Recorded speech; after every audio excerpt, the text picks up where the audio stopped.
2192. Desvaloración global de sí mismo por la muerte de la mujer. En el siguiente caso, la mujer del paciente había muerto en noviembre de 1983. Para él era al mismo tiempo una especie de madre, relación edípica, y era 8 años más mayor que él. El paciente por eso, además de la desvaloración de sí, había sufrido también un conflicto de territorio y un conflicto femenino en el ámbito del territorio, de sentirse solo en el territorio, y por lo tanto estaba en constelación esquizofrénica. Estaba como rígido, deprimido. A su alrededor se decía que tras la muerte de la mujer se había vuelto loco. La solución del conflicto llegó para el señor K, de un modo singular. Tras 9 meses de tormento, un día su jefe le dijo: «Le necesito, tengo un trabajo que solo usted puede hacer». Eso lo despertó como de un profundo y mal sueño. Hizo el trabajo que solamente él podía hacer. 8 semanas después el paciente tuvo el infarto cardíaco previsto, al que sobrevivió solo gracias a repetidas reanimaciones. La TAC cerebral no había despertado el interés de ninguno de los cardiólogos. Se realizó solamente por indicación mía. En ese punto el paciente era nuevamente normal, tenía las manos calentísimas y cogía rápidamente peso.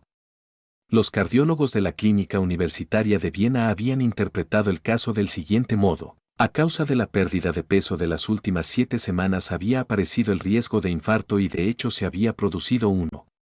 Según el ECG se trataba de un infarto del ventrículo derecho, pero según la TAC cerebral tuvo que producirse al mismo tiempo un infarto cardíaco izquierdo y otro derecho. Es un milagro que el paciente haya sobrevivido. Paciente, 52 años, caso de infarto examinado en Viena. El paciente, a la muerte de la mujer, había sufrido un conflicto de desvaloración de sí, generalizado, pero al mismo tiempo también un conflicto en el ámbito del territorio masculino y femenino. Se ve claramente la coloración muy oscura de toda la médula cerebral. En el interior de esta médula, sin embargo, se ven áreas especialmente oscuras, focos de Hammer, presentes en la esfera esquelética global que evidencian los relés individuales. 2193.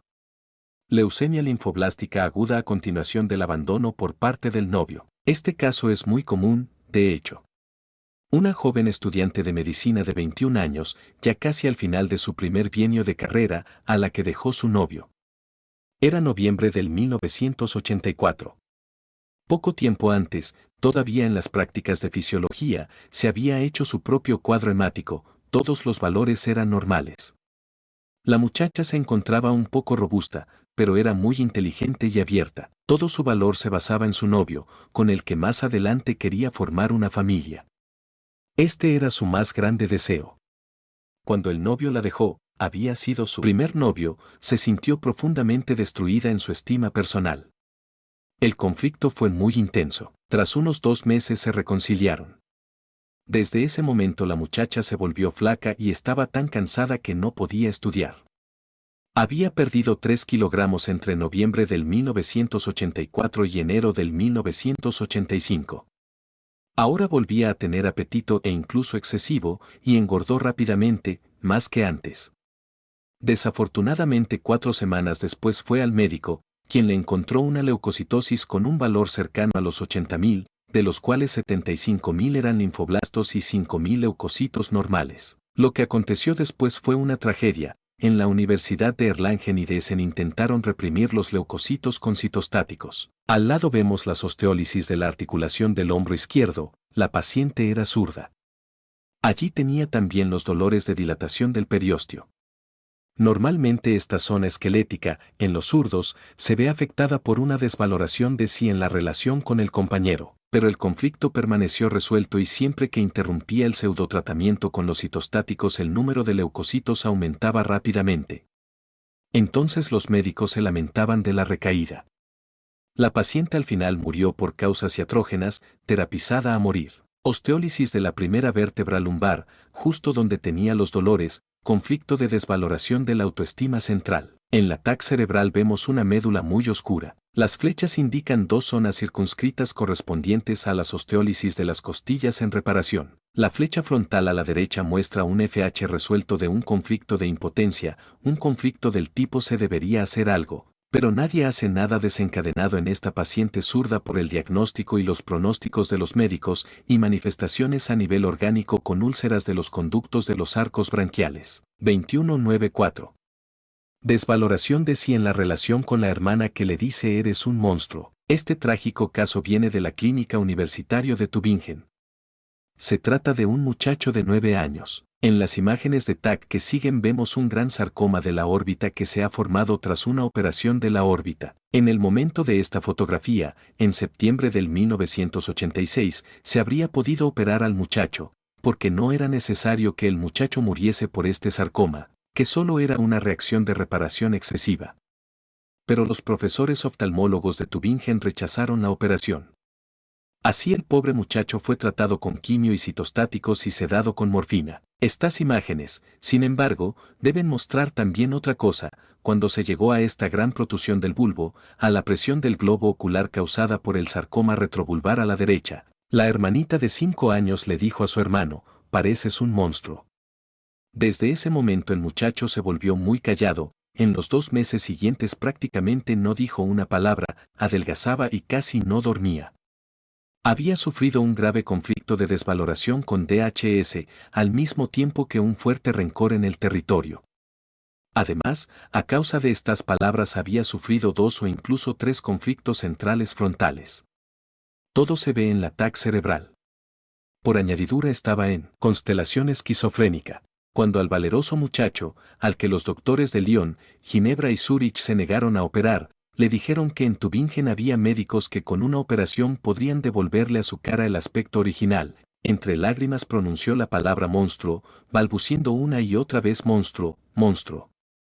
Nuevamente intentaba reconstruir su imagen devaluada. Sin embargo, permanecieron los 2 conflictos de desvalorización de sí, a la izquierda para la órbita derecha, cuyos anillos, en las imágenes de al lado, no muestran prácticamente ningún edema. La pequeña flecha a la derecha de arriba indica un FH de miedo frontal de recaída, que aquí todavía no está bien resuelto. En los 2 lados del cuello el muchacho tenía quistes de los arcos branquiales que seguían apareciendo. No puedo mostrar la osteolisis de la cabeza del húmero izquierdo y de la pelvis izquierda porque no se hicieron radiografías. Tampoco se toma en consideración el carcinoma de los conductos biliares, que seguramente está presente, FH, ver flecha a la derecha, y tampoco los correspondientes relés están claramente afectados en la TAC. Pedí de rodillas a los profesores que intentaran la operación por estas razones psíquicas, ya que no había nada que perder, pero todo fue inútil. Cuando el muchacho se marchó de Tübingen, consciente de no haber obtenido ayuda del catedrático, seguía siendo un monstruo. Cayó en un letargo total y, en su patria, Francia, se le sedó con morfina y otros fármacos. En el momento de esta TAC todavía había una leucocitosis de unos 12.000, el comienzo de una leucemia en el caso de un desarrollo positivo. Mientras que los médicos sigan excluyendo la psique de sus consideraciones y sigan haciendo tratamientos sintomáticos, estos casos brutales seguirán estando a la orden del día. Los catedráticos, además, dejaron claro que todas las alteraciones en el cerebro, da igual del tipo que fuesen, eran metástasis cerebrales. Cuando le comenté al catedrático que, en el hombre, después de nacer, no es posible ningún crecimiento de células nerviosas cerebrales, sino que en todo caso las que crecen son células inocuas de tejido conector de reparación, que se formarían en cualquier herida cerebral, se me quedó mirando con la boca abierta y dijo, ¿entonces qué puede ser? Este profesor, como decano de la Facultad de Medicina, se ocupa desde hace 6 años profesionalmente de la nueva medicina y no ha entendido ni una sola palabra, más bien no ha querido entender. A mis amigos, que habían venido desde Francia, y a mí, no nos quedó otra cosa que hacer que llorar. 2195. Desvaloración de sí a causa de un golpe bajo. Radiografía de la pelvis. Los puntos oscuros representan la osteólisis. Al lado vemos la radiografía de la pelvis de un hombre de 65 años, contento con su jubilación, que se vio afectado por un terrible DHS de desvaloración de sí. Era miembro del Consejo Municipal y presidente de la Comisión para la Protección de los Monumentos Históricos. Un día el alcalde dijo en el consejo, de ahora en adelante yo mismo me ocuparé del trabajo del presidente. Para el paciente fue una total desvaloración de sí. La solución llegó tras unos 4 meses, cuando el alcalde personalmente y con toda humildad le pidió al paciente que volviese a ocupar el puesto, porque era lo mejor. El paciente consideró esta desvaloración de sí como un golpe bajo, y consiguientemente este había sido el contenido conflictivo del DHS. En la TAC cerebral las flechas indican los relativos edemas en la médula del neoencéfalo, donde podemos ver los FH individuales para la osteólisis del hueso púbico. El paciente sufrió una leucemia. Durante este tiempo se ha curado completamente. 2196. Desvaloración de sí a causa del despido de la mujer de la misma empresa y traslado a un nuevo ordenador. En cualquier conflicto y también en el conflicto de desvaloración de sí, no importa si los demás consideran mucho o poco importante la cosa por la que el paciente enferma. Ni tampoco cuenta el calor que le da el paciente retrospectivamente cuando ya está fuera de peligro. Solo es decisivo lo que el paciente ha sentido en el momento del DHS, cuando se ha visto afectado por el choque del suceso conflictivo que ha causado el correspondiente foco en el cerebro. Este hombre de 35 años, francés, era un vicedirector en una aseguradora en la que trabajaba mucho con la computadora. Era, entre otras cosas, responsable de su mantenimiento. El DHS golpeó al paciente el 1 de enero de 1985. Su mujer, que trabajaba en la misma empresa y era el sustento moral del paciente, fue despedida.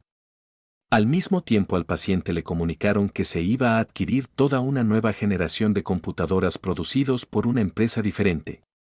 Estas dos noticias funestas le cayeron encima como un rayo al paciente. No solamente se sentía privado de su sustento, sino que tampoco se sentía seguro con las nuevas computadoras. Cayó en un pánico total. Sufrió un conflicto de desvaloración global que afectó a toda su personalidad. Desde aquel momento en adelante mandó solicitudes de empleo a muchas empresas. Su única obsesión era dejar su puesto de trabajo. Dado que solo recibía cartas de rechazo, cada vez se sentía más decaído. La cosa siguió adelante durante un año. Durante ese tiempo había adelgazado mucho, siempre estaba tenso e hiperactivo, pero no deprimido. Conflictolisis, CL. El 7 de noviembre se presentó a una nueva empresa, como ya había hecho tantas veces ese año. El 19 de diciembre de 85 consiguió el nuevo puesto de trabajo, pero primero tenía que someterse a un reconocimiento médico que se realizó 10 días más tarde y en el que ya se encontró una leucemia. En el periodo sucesivo el paciente tuvo fuertes dolores, fuertes pero soportables, en los huesos de todo el cuerpo, que sin embargo eran más intensos en las costillas.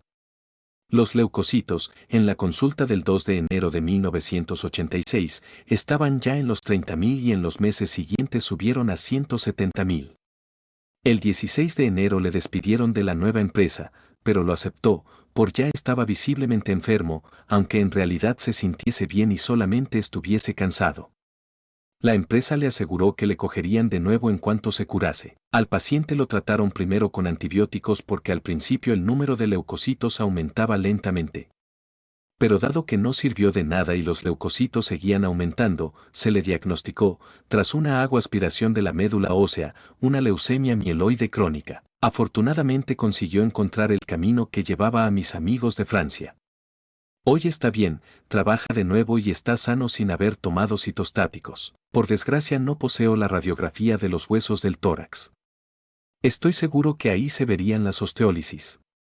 Pero la TAC cerebral de finales de junio del 1986 es muy típica de un edema de la médula generalizado, como sin embargo sucede normalmente en la leucemia de tipo infantil. Las flechas muestran en parte focos individuales que sin embargo se distinguen del gran edema de la médula cerebral solo con una observación muy atenta. 2197. Desvaloración de sí porque el paciente creía que se había vuelto inútil. El siguiente caso con TAC cerebrales típicas de la leucemia afecta a un religioso de alto rango italiano que había sido responsable de la formación de la nueva generación de sacerdotes en los años 60.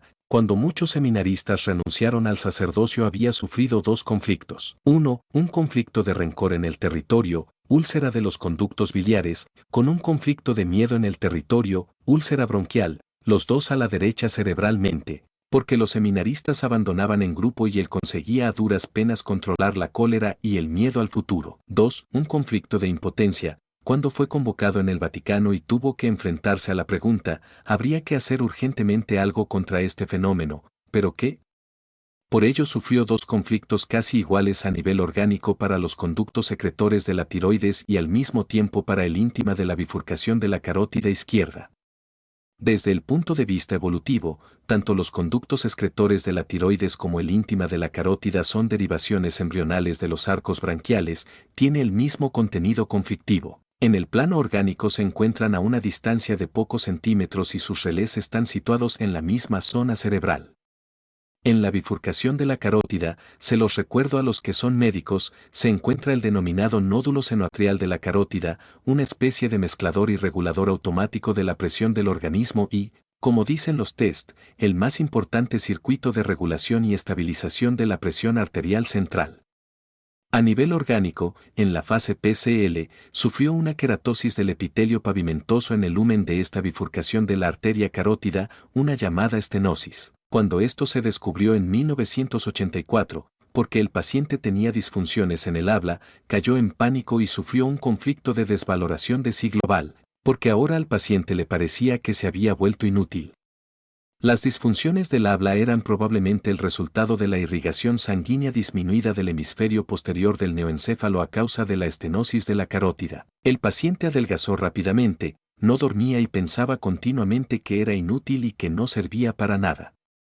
Consecuentemente tuvo notables osteólisis en la columna vertebral y en las pelvis correspondientes a una desvaloración de sí o a un conflicto central de la personalidad, de no poder soportar algo, ver la radiografía de la pelvis. Con la óptica de la medicina tradicional, con mayor razón no habría nada que hacer. Además, las imágenes de las TAC cerebrales fueron interpretadas como una lesión cerebral, en un momento en el que el paciente ya había superado hacía mucho tiempo la conflictolisis. Había todavía otra cosa que preocupaba al paciente, desde hacía mucho tiempo tenía una presión sanguínea alta, 250 a 150.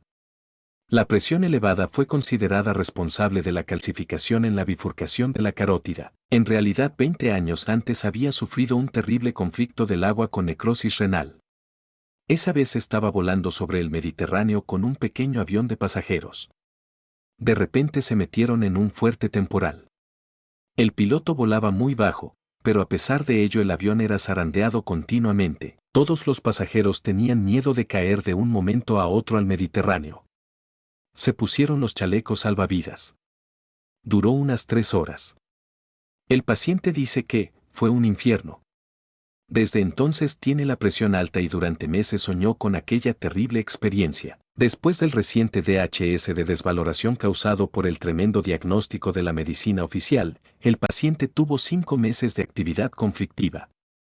Después se confió a mis amigos en Francia y, dado que es muy inteligente, comprendió el sistema y entendió que todo había sido una falsa alarma y que por un error había sufrido una desvaloración de sí. Seguidamente atravesó todos los estados y síntomas de la leucemia. La conflictolisis se produjo en febrero del 1986. El paciente tuvo fuertes dolores en la pelvis y en la columna vertebral, y los valores de los leucocitos estaban en torno a 20.000 después de la anemia precedente, que había sido tan fuerte que lo hizo oscilar en unos valores bajos entre 7 y 8 gramos por ciento HB. Durante 4 meses tomó cortisona. La primera TAC cerebral se hace en noviembre del 1986 y muestra los ennegrecimientos de edema. Los radiólogos hablaron de lesión cerebral, sin embargo el paciente en ese punto ya podía tenerse en pie. Esta coloración oscura de la médula cerebral es típica del estado leucémico.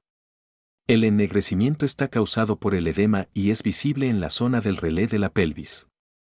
Las flechas abajo indican 2 viejos conflictos de pérdida, relé del testículo, donde el FH a la izquierda cerebralmente está en solución de recaída con edema intrafocal y perifocal. Flecha a la derecha arriba, en este caso se ve afectado no el relé bronquial, sino el relé de la bifurcación de la carótida izquierda. El paciente de hecho había sido operado de la bifurcación de la carótida a causa de la estenosis. El contenido conflictivo es un conflicto de impotencia. Al lado vemos el respectivo de un conflicto de desvaloración generalizada en el cerebro. Al paciente se le había dicho que tenía una estenosis de la carótida agravada por la calcificación de las arterias y que en no mucho tiempo no podría pensar correctamente y se volvería inválido. Sus hermanos consiguieron levantar la moral del paciente y se llegó a la solución del conflicto. Como resultado vemos el gran edema de casi toda la médula. Los relés de la columna vertebral y de la pelvis se ven particularmente afectados. TAC cerebral de noviembre de 1986. Al lado vemos una estenosis de la bifurcación de la carótida en el lado izquierdo del cuello. En la ramificación de la arteria carótida, donde se encuentra el denominado nodo sinoatrial de la carótida, el íntima de los vasos, estrato interno a la arteria, que embriológicamente deriva de los arcos branquiales y por lo tanto está finamente inervada sensorialmente desde la corteza cerebral, puede ulcerarse por un conflicto de impotencia. Eso podría llevar a un aneurisma de la carótida. En este caso no sucedió porque aquí se trata evidentemente de una solución en suspenso, es decir, cada vez que llegaban nuevos seminaristas tenía una solución temporal del conflicto. Si los seminaristas se iban, el paciente sufría una nueva recaída. Consiguientemente aquí tenemos lo contrario de un aneurisma, es decir, una estenosis a causa de un epitelio pavimentoso en queratosis, parecido a una verruga, en el lumen del vaso que se puede reconocer bien gracias a la ausencia de sangre por medio del medio de contraste en ese punto preciso del llamado angiograma de la carótida, representación con medio de contraste de la arteria carótida. Las arterias carótidas son formaciones gemelas derivadas de los mismos arcos branquiales que los conductos secretores de la tiroides, que en el periodo evolutivo antiguo desembocaban en el intestino, exocrinos, y ahora desembocan en el círculo sanguíneo, igual a endocrinos. Por lo tanto, en los dos casos el conflicto es prácticamente el mismo, se debería hacer algo, pero no se puede hacer nada. Radiografía de la pelvis de abril de 1986, el lado derecho de la imagen es el lado izquierdo del cuerpo y viceversa. Mientras que en el lado izquierdo vemos solamente un viejo foco recalcificado en el isquio, el lado derecho de la pelvis está afectado por muchas osteolisis. La de más arriba, hueso sacro, estaba ya presente y se había calcificado nuevamente, pero ahora está osteolizada otra vez. Las otras osteolisis indicadas con círculos, flechas y rayas son recientes, desvaloración de sí en la relación con el compañero. También podemos decir, este jesuita de alto rango, al que siempre se le había considerado buen jefe de los seminaristas, había sido golpeado de un modo profundo e inesperado por la retirada de un grupo de seminaristas en Roma. En la TAC cerebral siguiente vemos, flecha de arriba a la izquierda, el FH relativo a la estenosis de la carótida, que desde hacía tiempo estaba en reparación permanente. De abajo a arriba se superpone un FH durante ese tiempo curado varias veces de una desvaloración de sí en la relación con el compañero. En el momento del ataque parece que está nuevamente activo.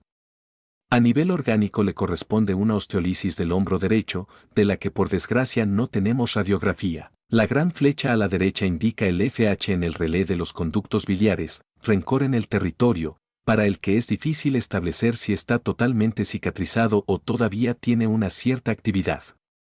Podría ser verdadera la segunda hipótesis, porque el paciente seguidamente tuvo una ictericia de mediana intensidad. De este FH forma parte justo debajo occipitalmente, flecha pequeña, un FH en el relé de la mucosa de la vejiga, conflicto de marcar el territorio, que está todavía activo. La flecha occipital derecha muestra un FH activo en el relé renal, agua. Justo al lado a la izquierda medialmente hay un segundo FH activo, los dos podrían ser responsables de la presión sanguínea alta. El informe corresponde a una necrosis del riñón derecho junto con otra necrosis para el parénquima renal izquierdo, FH, pequeña flecha a la izquierda occipitalmente. Por desgracia al paciente no se le hizo ningún ataque abdominal. Pero se puede entender muy bien que en un caso así es biológicamente necesario una elevada presión sanguínea a causa de la pérdida de parénquima renal debida a la necrosis de los dos riñones. Si nos imaginamos la cantidad de fármacos que normalmente se prescribe a un paciente así, reductores de la presión sanguínea, se entiende la total insensatez de la medicina actual. Después de algunos meses, foto de abril del 1987, el edema de la médula se ha reducido nuevamente, la supuesta lesión cerebral ha desaparecido casi por completo. También las osteolisis y la anemia han desaparecido, y los leucocitos han vuelto a la normalidad. En la TAC cerebral de abril del 1987 se ve en el complejo una reducción del edema en la médula. Si este prelado de 70 años ha podido superar una desvaloración de sí tan fuerte de tipo generalizado, entonces las personas más jóvenes podrían hacerlo mucho mejor. También este sacerdote tuvo fuertes dolores, pero tenía a su alrededor personas que lo han ayudado gracias al conocimiento del sistema de la nueva medicina. 2198. El procurador sustituto, desvaloración de si padre-hija. El siguiente caso tiene que ver con un procurador sustituto que era particularmente riguroso. Al primer DHS se llegó de este modo: el procurador tuvo un altercado de trabajo con su superior, el procurador general. El paciente se puso en pie agitado, corrió fuera de la habitación y gritó: para lo que quiera comunicarse conmigo, hágalo solo por escrito. Esto lo hizo 5 meses antes de jubilarse, y representó para él la conflictolisis. El hallazgo pulmonar se hizo unos meses más tarde, por casualidad y por otro suceso, cuando en enero del 1984 su hija predilecta tenía que ir a votar. El procurador le dijo: vota a quien quieras, menos a los verdes. La muchacha siempre había sido una buena hija, se puso delante del padre y le rebatió: nunca me has hablado en el momento justo, ahora ya no necesito tus consejos. El paciente dice: eso me ha golpeado profundamente, en el tribunal jamás se tomó unas libertades así conmigo. Sufrió una desvaloración de sí en la relación padre-hija. En una madre un caso así siempre afectaría a la zona esquelética del hombro izquierdo, en los padres pueden verse afectados los dos. Se llegó a una reconciliación, CL, en abril del 1984. Siguieron los dolores de hombros, más tarde diagnosticados como cáncer. En la TAC cerebral de septiembre del 1985 vemos el fuerte edema de la médula frontal lateral en los dos cuernos anteriores de los ventrículos laterales, que corresponde a la osamenta del hombro. Hallazgo añadido: la flecha a la derecha indica un viejo FH en el relé de las coronarias correspondiente a un infarto cardíaco sufrido en el pasado y no reconocido. Los leucocitos estaban entre 12.000 y 15.000. Se había pasado por alto la leucemia por culpa del supuesto y violento carcinoma bronquial, que en realidad, y cuyos residuos se consideraban una atelectasia bronquial inocua, jamás había causado daños porque por suerte el procurador había resuelto su conflicto de territorio 4 a 5 meses después gracias a la jubilación. El paciente me preguntó qué tenía que hacer. Le dije: nada, alégrese de que los dos conflictos se han resuelto. Si no interviene no le pasará nada. Movió la cabeza y dijo: si es así estaré contento, sería bonito. En la TAC cerebral de septiembre del 1985 vemos, flecha a la derecha arriba, un gran FH, que ya no tiene edema en la zona perinsular derecha, correspondiente al citado conflicto de amenaza en el territorio a causa del altercado con el procurador general. El Consejo de Familia decidió de un modo diferente: un respetable procurador sustituto tiene que hacer la terapia anticancerosa prevista por el Estado. Su amigo, un colega inteligente también jubilado, estaba desesperado. Tenía que ver cómo su amigo era curado a muerte con la quimio y la radio sin poder hacer nada. Entre otras cosas, el cáncer bronquial inactivo, como había supuesto, no se había movido. El paciente sufrió una terapia mortal y murió de anemia por los citostáticos. Poco antes de morir le confió a su amigo: creo que Hamer tenía razón. Después de su muerte el amigo decidió trabajar en el futuro para difundir la nueva medicina. En la radiografía de al lado de junio del 1985 vemos la relativa atelectasia bronquial, que puede manifestarse en la fase de reparación después de una úlcera intrabronquial. A los profanos eso les parece un gran tumor pulmonar. Pero en realidad esos fenómenos en apariencia violentos son solo atelectasias que pueden derivar de una úlcera de 1 centímetro en el bronco. En la fase de reparación este bronco se hincha en el interior, oclusión. La parte de la zona pulmonar, en este caso del lóbulo mediano, que se encuentra detrás del bronco ocluido y ahora ya no está ventilada, permanece atelectásica o sin aire. La medicina clásica considera esta parte un tumor, lo que es un error. A menudo la atelectasia puede permanecer durante toda la vida sin dar problemas. 2199. Leucemia linfoblástica aguda a causa de una desvaloración de sí por un 5 en música. Este caso es tan trágico que al leerlo no podemos más que llorar. Los padres me han autorizado a imprimir una foto de su hijo, porque el caso solo se puede entender bien de ese modo. Este joven, que entonces tenía 14 años, sufrió su DHS a comienzos de febrero del 1984 y precisamente un DHS doble. 1. Conflicto de rencor con úlcera de los conductos biliares. Probablemente también una úlcera gástrica. Y 2. Desvaloración intelectual, injusticia, con osteólisis en la columna vertebral cervical. El muchacho, de largo el mejor de la clase de música, apasionado de la música y organista, que en la clase de música tenía que escribir todo en la pizarra, porque era el único que sabía usar las notas correctamente, tuvo un 3 en música por la maldad y la infamia del profesor. El muchacho, comprensiblemente, se enfureció y sufrió una profunda desvaloración de sí, dado que su autoestima se basaba en gran parte en el hecho de que era casi superdotado para la música. Continuamente pensaba en esta injusticia, enfadándose día y noche, adelgazó porque ya no tenía apetito, no podía dormir, a menudo tenía conatos de vómito. La conflictolisis llega en abril del 1984. El joven se dijo, el próximo examen volverás a tener un 10 y todo estará bien. Así se quedó tan flaco y cansado que a duras penas podía ir al colegio. A comienzos de junio del 1984 se le detectó una leucemia linfoblástica aguda que se trató con citostáticos. En julio se produce una verdadera recaída de DHS cuando el profesor, a pesar de la enfermedad que sufrió durante ese tiempo, le pone nuevamente un 5 totalmente injusto. Desde aquel momento en adelante sucedió lo que la pseudoterapia con citostáticos no había sido capaz de hacer. El número de los leucocitos disminuyó rápidamente por la reducción de la médula ósea causada por el conflicto hasta llegar a una leucopenia.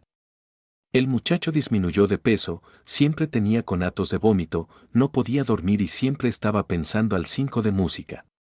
Había sufrido exactamente el mismo conflicto como recaída. 1. Un conflicto de rencor en el territorio, úlcera de los conductos biliares y de la mucosa gástrica, y 2. Un conflicto de desvaloración de sí con osteolisis del esqueleto y además 3. Un conflicto de miedo en la nuca con empeoramiento de la vista.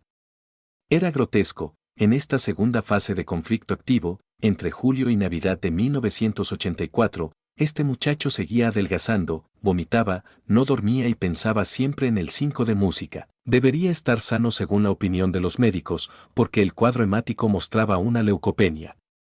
Esto sucede cuando los médicos deciden el estado de enfermo y sano solo en base a algunos síntomas insignificantes, aunque en realidad en este caso fuese exactamente al contrario. Cuando el muchacho, como él mismo cuenta, en diciembre se dijo, el profesor puede irse al carajo, dejó de enfadarse por el 5.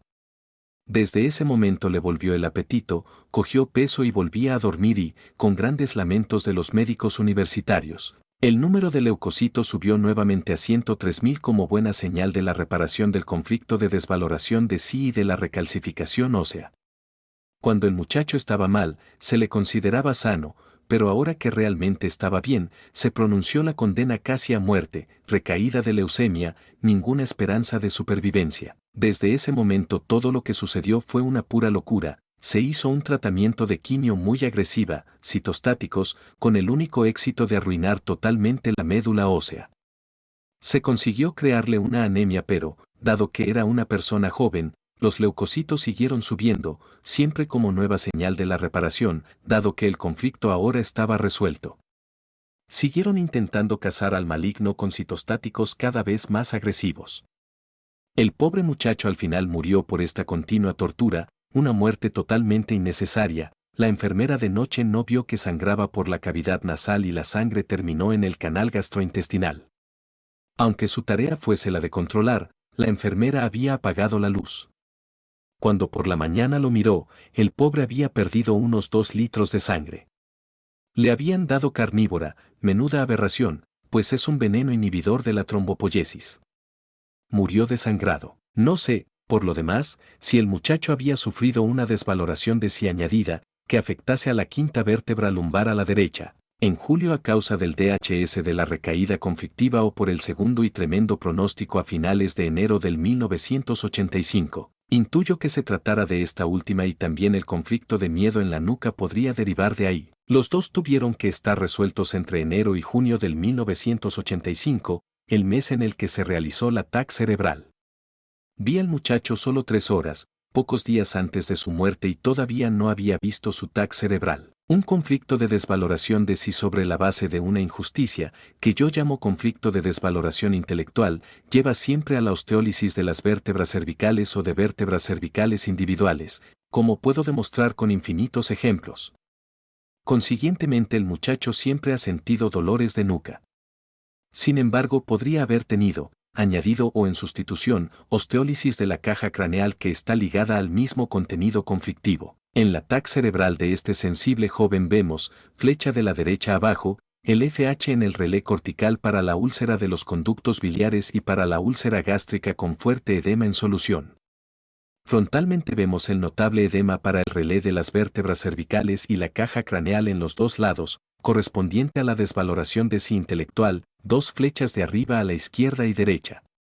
La flecha a la derecha en el medio indica el FH para el adenocarcinoma bronquial, amenaza en el territorio, que ha entrado en solución al unísono con el relé de rencor en el territorio.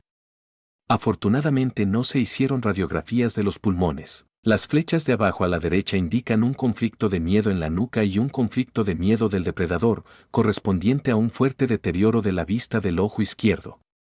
La flecha derecha indica el relé de la retina, miedo de algo. La flecha izquierda indica el cuerpo vítreo, por lo tanto a un predador o perseguidor. Los conflictos están insertados contextualmente en las torturas de la terapia. Este pobre muchacho, que en la foto vemos con su madre al órgano, murió por pura ignorancia. En el futuro no deberá suceder algo así tan fácilmente.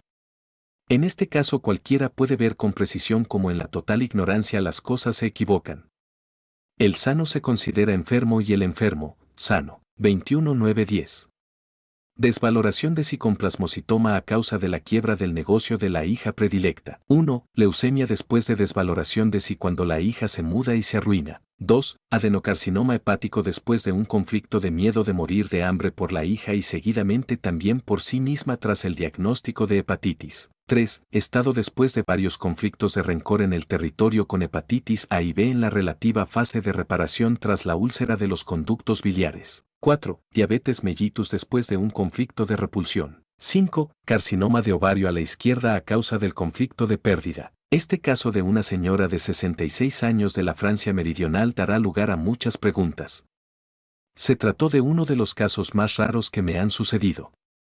Cuando vi a la anciana señora por primera vez en abril del 1986, estaba amarilla como un canario. Apenas acababa de llegar del hospital a su casa porque ya no se le podía hacer ningún tratamiento. En la mesa estaban las radiografías de su caja craneal que mostraban un hueso craneal completamente diseminado de osteolisis. Alrededor de ella estaban sus 3 hijas. Era ya tarde, en su habitación. Lo sorprendente era que esta mujer, que según el parecer de la medicina tradicional, tal y como se indicaba en la carta del hospital, tenía todos los motivos para morir en los próximos días. Estaba alegre y vivaz y me dijo, doctor, todos los médicos dicen que moriré en los próximos días o semanas, pero yo me siento mejor que nunca, tengo buen apetito, duermo bien.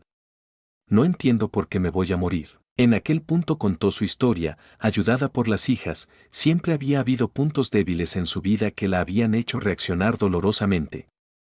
Uno era la injusticia, que como fanática de la justicia no podía soportar. Obviamente nadie ama la injusticia, pero la mayor parte de la gente se olvida pronto, lo que no podía hacer la paciente. La primera gran injusticia sucedió en 1944 durante la guerra, cuando su hermana fue fusilada por los combatientes de la resistencia, por error, dijeron. La paciente, que entonces tenía 24 años, sabía, sin embargo, que no fue por error y que su hermana era totalmente inocente. Este episodio fue quizás la experiencia más impactante de su vida, porque seguidamente tuvo que seguir viendo a las personas que habían disparado a su hermana. Fue una gran injusticia. No sabíamos si ya sufrió un mieloma múltiple, pero en cualquier caso la cosa no trascendió. En 1972 la hija mayor de la paciente, que tenía las funciones de cabeza de familia, se trasladó muy lejos con sus hijos. Con esta hija tenía una relación afectuosamente fraternal. Se identificaba mucho con ella, mucho más de lo que es normal entre madre e hija. Y cuando esta hija se fue, lo vivió del modo siguiente. 1. Conflicto de pérdida que cargó a género. 2. Conflicto de pérdida de sí. ¿Por qué no puedo tener cerca a mis nietos, como hacen tantas abuelas? Ya nunca los tendré. Desde entonces la paciente vivió y sufrió casi exclusivamente para esta hija, que en 1974 se separó del mal hombre y 10 años después quebró su negocio, una boutique en la Costa Azul, perdiendo así todo su patrimonio. Para la madre esto fue nuevamente una recaída de DHS con, en mi opinión, conflicto de pérdida todavía en suspenso. Adelgazó 8 kilogramos, se enfadó, conflicto de rencor en el territorio con úlcera de los conductos hepáticos y se sintió, en solidaridad con la hija, totalmente desvalorada. Esta era la situación en el verano del 85 cuando en el hospital se descubrió el mieloma múltiple, el adenocarcinoma hepático y el, viejo, carcinoma del ovario izquierdo. Se llegó a la conflictólisis del modo siguiente: la hija poco tiempo después encontró un buen empleo como director de una gran boutique. Y mira lo que pasó: la madre, de repente, pudo comer, cogió peso, a pesar de la quimio que le estaban administrando, se sentía flaca pero cansada. Cuando seguidamente la paciente tuvo un icterus, una señal normal de reparación de la úlcera de los conductos hepáticos, una ascitis, como signo de solución de su conflicto de miedo para el vientre con mesotelioma peritoneal en la fase CA precedente, y no solo una leucemia, pero también coherentemente una pampolicitemia, a pesar de la quimio. Los médicos se dieron por vencidos frente a todos estos síntomas de curación asombrosamente insólitos y considerándola incurable la mandaron a casa. Donde la enferma incurable, durante este tiempo, está bien. En la radiografía de al lado vemos focos de osteolisis generalizada de la caja craneal. Encontramos una cosa parecida solo con un conflicto de desvaloración de sí muy intensa y de larga duración, que tiene que ver con un conflicto esencial como una injusticia. 1. 2. 1. TAC cerebral de junio del 1986. Vemos el edema de la médula típico de la fase PCL con los focos de Jame que se encuentran en solución.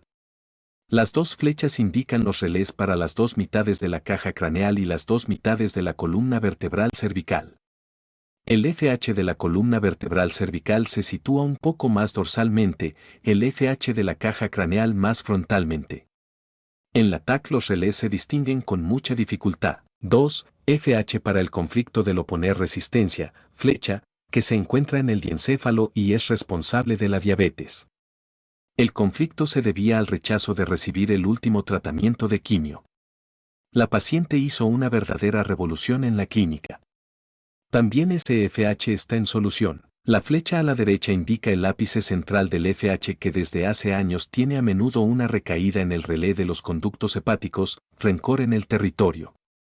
La flecha de abajo indica el carcinoma del ovario, desde hace años permanece en suspenso, que en el momento del ataque está nuevamente un poco en solución reconocible por el edema intrafocal. La flecha de arriba indica el relé del hígado en el tronco cerebral, por lo tanto como hallazgo añadido tenemos que partir de un conflicto de miedo de morir de hambre, acaecido durante ese tiempo, de hecho desencadenado por el diagnóstico de hepatitis, que sin embargo ahora está en solución.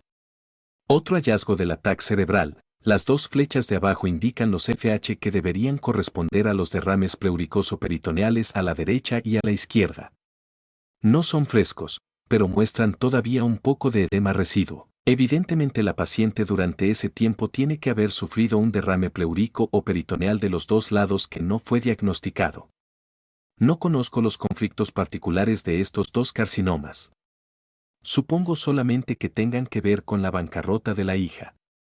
Tras la solución regresen rápidamente, también porque habían durado muy poco tiempo. Este caso muestra todavía otras cosas. 1. Muchos cánceres se descubren solo cuando curan porque es entonces cuando provocan molestias. Naturalmente los médicos consideran estos síntomas de reparación como los síntomas efectivos del cáncer. No hay que desestimar las búsquedas de laboratorio de las que hoy en día la medicina. En este caso se descubrió una paraproteinemia, es decir, un desplazamiento de la electroforesis. Un mieloma parecido, múltiple, es un cáncer óseo como todos los otros, solo que los plasmocitos de la médula ósea están afectados de un modo más fuerte. Por supuesto me hice la pregunta de si estos cánceres óseos especiales se ligasen a tipos particulares de desvaloración. Con grandes reservas creo poder decir que sí. Un motivo se evidencia ya por el hecho de que casi todos los mielomas tienen osteolisis en la caja craneal, en la columna vertebral cervical o en las costillas. Esto ya indica que aquí ha habido un problema mental que ha causado esta desvaloración de sí especial. Como conflicto estos pacientes tenían siempre la pérdida de una o más personas de su ambiente, pero a menudo de un modo por el que el problema no era la pérdida repentina, siendo en general previsible, sino la desvaloración de sí causada por la pérdida del ambiente que envalentona la autoestima. En este caso encontramos un conflicto de pérdida concomitante, conflicto en suspenso con carcinoma del ovario, que por otra parte también puede no presentarse. 2. Este caso muestra lo perplejos que se quedan los médicos tradicionales si un paciente está todo del revés mostrando mieloma múltiple, adenocarcinoma hepático, diabetes, leucemia y panpolicitemia, ya no cuadra nada. ¿En qué consiste entonces la metástasis? Que el mieloma múltiple se componga de leucémicos infiltrados. Se evidencia toda la perplejidad y la insensatez cuando se intenta reordenar las enfermedades basándose en los síntomas en lugar de en su causa.